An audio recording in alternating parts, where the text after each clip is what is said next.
رمضان المبارک کا تیسرا جمعۃ المبارک ہے۔ آج رمضان المبارک کا 16واں روزہ ہے۔ اس ماہ میں بہت سارے تاریخ اسلام میں واقعات رونما ہوئے ہیں۔ 10 کو بھی ہوا، 3 کو بھی ہوا، 15 کو بھی، 17 کو بھی، 21 کو بھی، اور کئی سارے واقعات ہیں، انشاءاللہ پھر کبھی صحیح۔ آج 16 رمضان المبارک ہے۔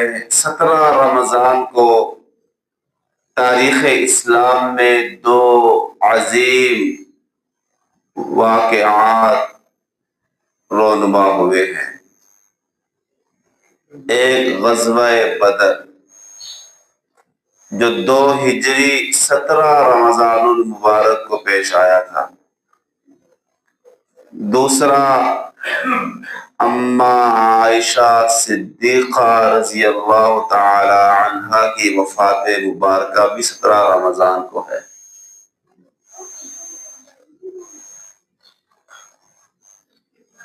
غزوہ بدر کیا ہے، کیسے پیش آیا، کیوں پیش آیا، اس کے پیچھے اسباب کیا تھے؟ آپ کے علم میں ہوگا کہ اولاً جب مسلمان ابھی مکہ میں تھے، ان کو کفار پر ہاتھ اٹھانے کی اجازت نہ تھی۔ حکم یہ تھا کفار جیسے کیسے کرتے رہیں، آپ کو سر خم تسلیم کرنا ہے، تھپڑ کا جواب تھپڑ سے نہیں دینا بلکہ پیار، محبت اور الفت سے دینا ہے۔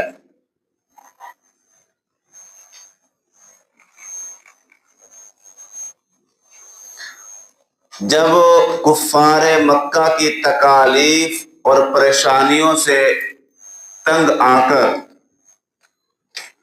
اللہ رب العزت کے حکم سے آپ صلی اللہ علیہ وسلم اور آپ کے صحابہ نے مکہ مکرمہ سے مدینہ کی طرف ہجرت فرما لی، تو ظاہر ہے روز اول سے یہ معمول رہا ہے، کافر کسی حال میں مسلمان کو اچھا نہیں دیکھ سکتا ہے۔ آج بھی یہی صورتحال ہے۔ بظاہر ہم سمجھتے ہیں کفار لگتا ہے بسا اوقات ہم پر احسان کر رہے ہیں، ایسا طریقہ نہیں ہے، اللہ کا ضابطہ اصول نہیں ہے۔ 14 صدیاں گزر چکی ہیں، کبھی ایسا نہیں ہوا کہ کافر ہو اور مسلمان کو اچھا چاہ لے۔ اللہ نے فرما دیا قرآن کریم میں، مسلمانوں، یہود و نصارہ، کافر تمہارے ہرگز دوست نہیں بن سکتے، بس اللہ کا فیصلہ اٹل ہے۔ آسمان نیچے آ جائے، زمین اوپر چلی جائے، ممکن ہے اللہ کا فیصلہ غلط نہیں ہو سکتا ہے۔ کفار کی تکالیف سے تنگ آ کر جب مسلمان مدینہ منورہ میں تشریف لائے، کچھ دن سکھ کے گزرے، چین کے گزرے، لیکن پھر ستانا شروع کر دیا۔ مختلف تہمتیں، مختلف تکالیف، غرض ہے کہ جو ان سے بن سکا کرتے رہے، دن گزرتے رہے۔ ایک دفعہ آپ صلی اللہ علیہ وسلم اور صحابہ کرام کو خبر ملی کہ کفار مکہ کا ایک لشکر شام کی طرف ہجرت کے لیے جا رہا ہے۔ سفیان بن ابی حرب جو ابھی مسلمان نہیں ہوئے تھے، ان کی معیت میں آپ صلی اللہ علیہ وسلم اور صحابہ کرام نے مل کر مشورہ کیا کہ کفار پہلے ہمیں مٹانے پہ تلے ہوئے ہیں، اب اگر یہ شام سے تجارت کر کے آئے تو یہ پہلے سے زیادہ مضبوط ہو کر آئیں گے، تو پھر انہوں نے ایک پل بھی نہیں لگانا ہمیں ختم کرنے میں۔ تو سب سے پہلے آپ صلی اللہ علیہ وسلم اور آپ کے صحابہ نے ان کا رستہ روکنے کی کوشش کی، لیکن وہ رستہ بنا کر نکل گئے۔ پھر آپ صلی اللہ علیہ وسلم نے اور آپ کے صحابہ نے مشورہ کیا کہ واپسی پر ان کا راستہ روکا جائے گا۔ تو 12 رمضان المبارک سن 2 ہجری میں آپ صلی اللہ علیہ وسلم 313 صحابہ کرام کا لشکر لے کر مدینہ سے نکلے اور بدر کے مقام پر جا کر پڑاؤ ڈالا۔ ادھر ابو سفیان جو اس وقت مسلمان نہیں تھے کو خبر مل گئی کہ مسلمانوں کا لشکر ہمارا رستہ روکنے کے لیے آ رہا ہے، اور آپ کے علم میں ہونا چاہیے اس وقت مسلمانوں کی کل تعداد بھی 313 تھی۔ پوری روئے زمین پر یہی 313 تھے جو کلمہ پڑھتے تھے۔ اب تو اربوں میں ہے، تب صرف 313 تھے۔ تو ابو سفیان نے فوراً ایک قاصد روانہ کیا مکہ کی طرف اور کہا دیکھو مسلمانوں کا لشکر ہمارا رستہ روکنے کے لیے آ چکا ہے، بڑا اچھا موقع ہے کہ یہاں پر مسلمانوں سے لڑا جائے اور ان کو ہمیشہ کے لیے ختم کر دیا جائے، اور لہذا تم ایک قافلہ روانہ کرو، بدر کے مقام پر یہ مسلمان رکے ہوئے ہیں۔ تو مکہ والوں نے فوراً 1000 کا لشکر روانہ کیا، جس میں 100 سواریاں تھیں اور کئی نیزے، اسلحے، بھالے، سب کچھ غرض ہے کہ ان سے جو بن پایا سب کچھ ساتھ دیا۔ ادھر آپ صلی اللہ علیہ وسلم کو بھی اطلاع مل گئی، حالانکہ آپ صلی اللہ علیہ وسلم جنگ کی تیاری کر کے نہیں گئے تھے، وہ تو صرف قافلے کا راستہ روکنا تھا اور مال ان سے لینا تھا۔ جب آپ کو اطلاع ملی، آپ نے صحابہ کو قریب فرمایا اور مشورہ کیا۔ حضرات شیخین نے جو ہے آپ کے ساتھ ہونے کا یقین دلایا اور کہا ہم ہر پل آپ کے ساتھ ہیں، پریشانی کی ضرورت نہیں ہے۔ ادھر سے حضرت مقداد بن اسود رضی اللہ تعالی عنہ کھڑے ہوئے اور فرمانے لگے حضور ہم جو ہے حضرت موسیٰ علیہ السلام کی قوم کی طرح نہیں ہے، جنہوں نے کہا تھا اذهب انت وربك فقاتلا، کہ آپ اور آپ کا رب جائے جہاد کرے، ہم تو پیچھے بیٹھے ہیں، ہم آپ کے ساتھ کھڑے ہوں گے۔ اور حضرت سعد بن معاذ رضی اللہ تعالی عنہ نے بھی بڑی جانثارانہ تقریر کی۔ آپ نے فرمایا اے محمد عربی صلی اللہ علیہ وسلم، ہم انصار صحابہ ہیں جنہوں نے مدینہ میں آپ کی مدد کی ہے، آپ پر ایمان لائے ہیں، ہمارا مال ہمارا سب کچھ آپ پر قربان ہے، آپ جو ہم سے لے لیں گے وہ ہمیں زیادہ عزیز ہے اس مال سے جو آپ ہمارے پاس چھوڑیں گے۔ یہ تو بدر کا مقام ہے، آپ ہمیں برکے غمات تک جانے کا حکم دیں گے، ہم وہاں تک جائیں گے، اور تو اور آپ کہیں اپنے گھوڑوں کو سمندروں میں اتار دو، ہم اتار دیں گے، نہیں پوچھیں گے کیوں، اس لیے پریشان نہ ہو، ہماری پوری قوم انصار کی آپ کے ساتھ ہے۔ پھر تاریخ اسلام نے وہ منظر بھی دیکھا کہ 16 رمضان المبارک کی جب رات آئی، صبح کو جنگ ہونا تھی، 17 رمضان کو جنگ ہونا تھی، آپ صلی اللہ علیہ وسلم رب کی حضور دعائیں کرنے لگے، اتنا زیادہ روئے، حضرت سیدنا صدیق اکبر رضی اللہ تعالی عنہ فرماتے ہیں کہ آپ کے کندھوں کی چادر آپ کے رونے کی وجہ سے بار بار گر رہی تھی، اور آپ فرما رہے تھے اللہ اگر یہ 313 کا لشکر کل شکست کھا گیا تو پھر پوری روئے زمین پر قیامت تک تیرا نام لینے والا کوئی نہیں ہوگا، اس لیے کہ انہی 313 نے آگے چل کر اسلام کو جو ہے عروج دینا ہے، اسلام کو پہچان کرانی ہے اور اسلام کو دنیا کے کونے کونے تک پہنچانا ہے۔ اگر کل کفار کے ہاتھوں یہ مار کھا گیا تو ختم۔ جب سیدنا صدیق اکبر رضی اللہ تعالی عنہ نے حضور صلی اللہ علیہ وسلم کی یہ گریہ زاری دیکھی، پریشان غم دکھ دیکھا، تو آپ نے فرمایا اے اللہ کے نبی پریشان نہ ہو، میں اللہ کی مدد آسمانوں سے اترتے دیکھ رہا ہوں۔ پھر آپ صلی اللہ علیہ وسلم کو اتنا یقین کامل ہوا کہ آپ نے رات ہی کے وقت نشانات لگا دیے، فرمایا میرے صحابہ یہاں فلاں کافر مرے گا، یہاں ابو جہل مرے گا، یہاں عقبہ مرے گا، یہاں شیبہ مرے گا، یہاں امیہ بن خلف مرے گا، یہاں 70 کفار کے بڑے بڑے سردار مارے جائیں گے۔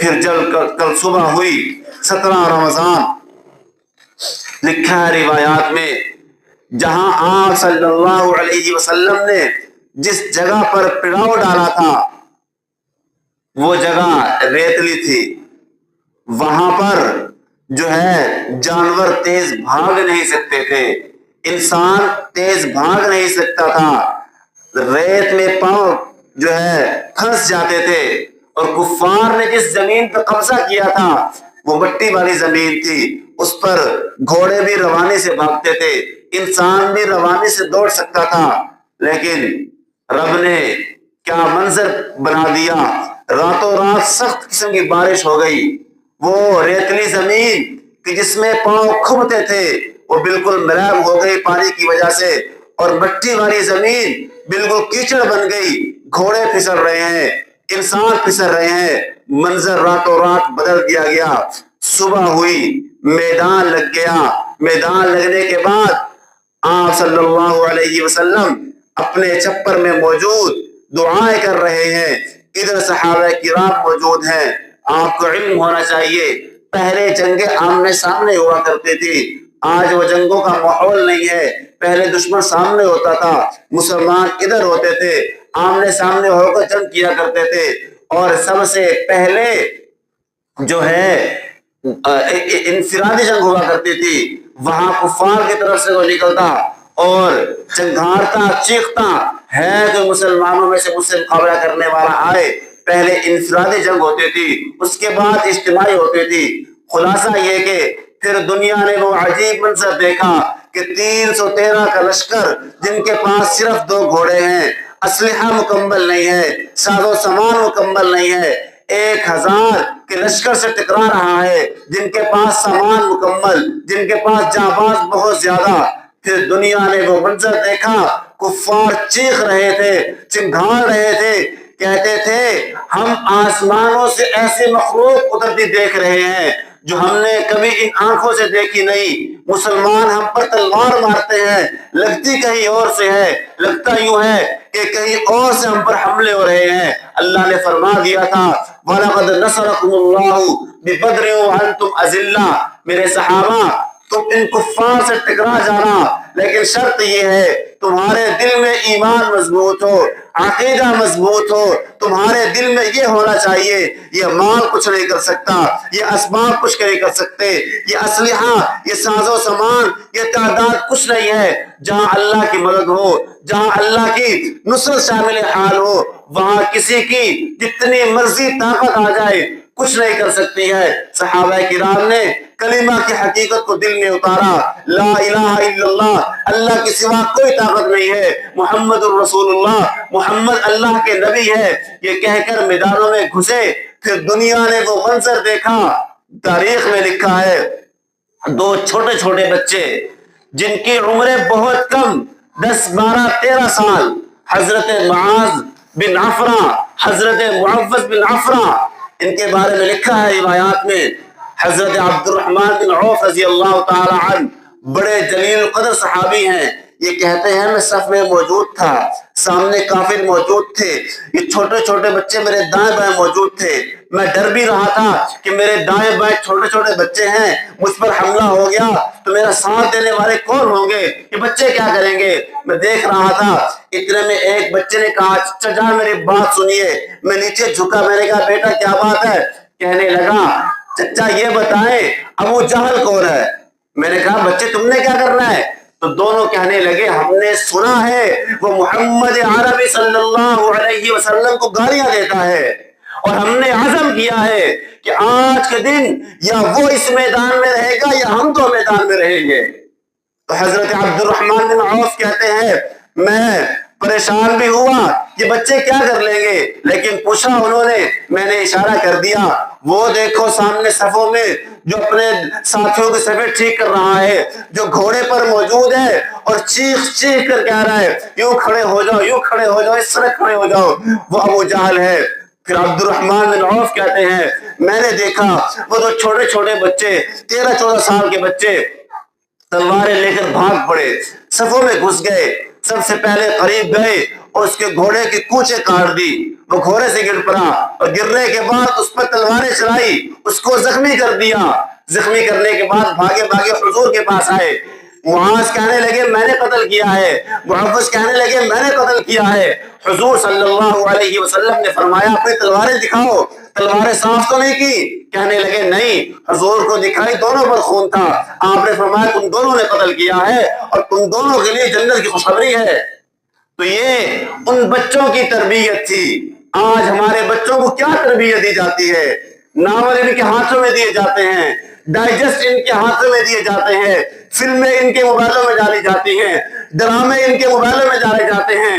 پھر ہم کہتے ہیں ہمارے بچے ہمارا جنازہ پڑھائیں، ہمارے بچے ہمارے لیے صدقہ جاریہ بنے۔ خدا کی قسم ایسے بچے اپنی صدقہ جاریہ نہیں وبال جاں بنتے ہیں۔ پھر میت پڑی ہوتی ہے ابھی اور میراث پر پہلے لڑ رہے ہوتے ہیں۔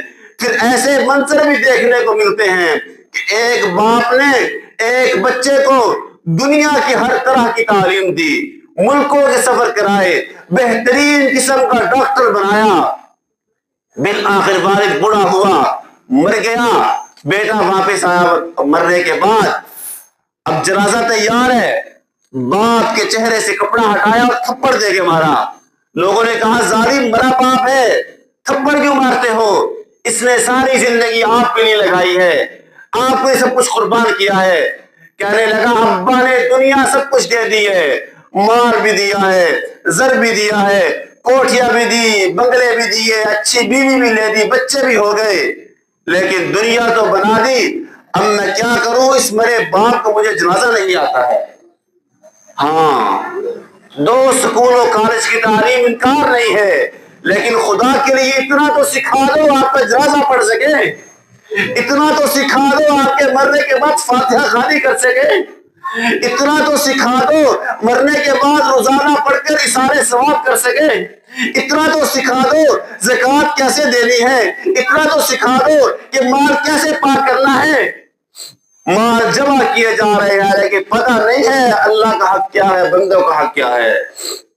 ہاں حضور صلی اللہ علیہ وسلم نے فرمایا تھا مجھے اپنی امت پر اس بات کا ڈر نہیں ہے کہ وہ غریب ہوگی، اس لیے کہ غربت تو مسلمان کو وراثت میں ملی ہے۔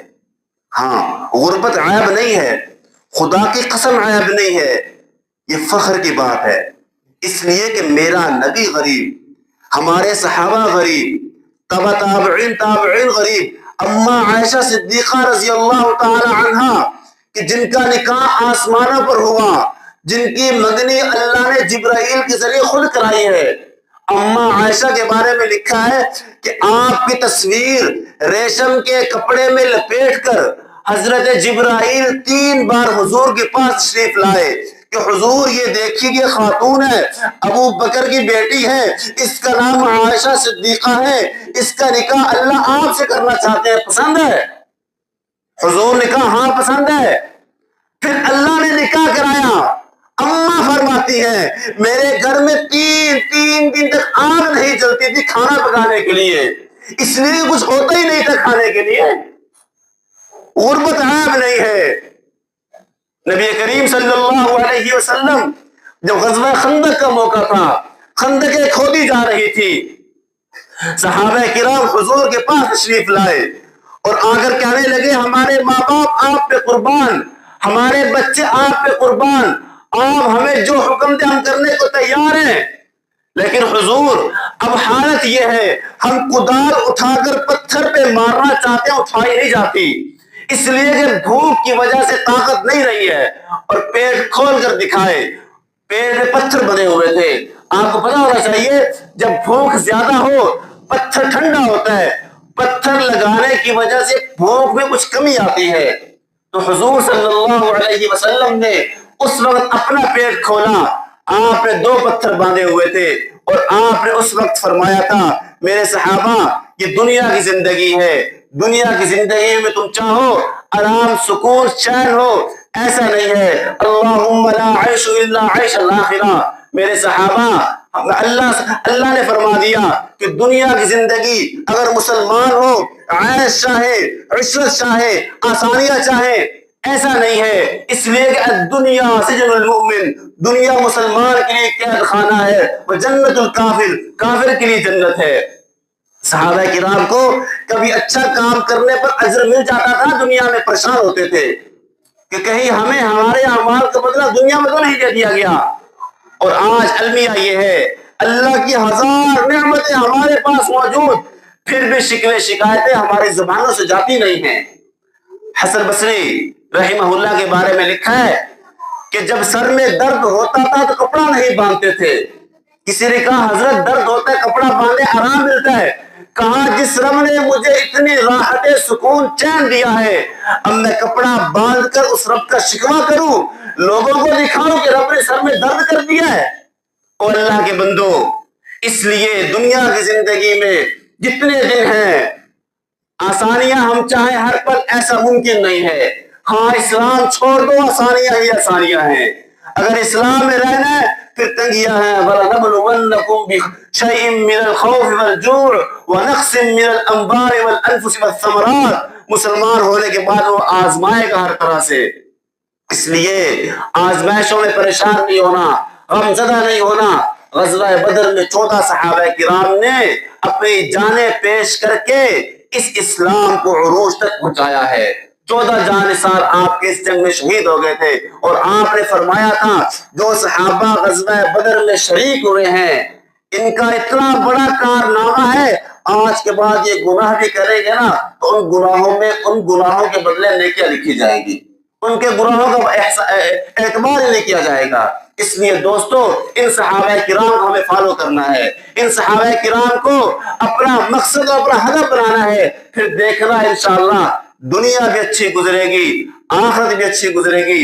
اللہ تعالیٰ سے دعا ہے اللہ ہمیں سمجھ کی توفیق عطا فرمائے اور صحابہ کرام کے نقش قدم پر چلنے کی توفیق عطا فرمائے. وما علینا الا البلاغ.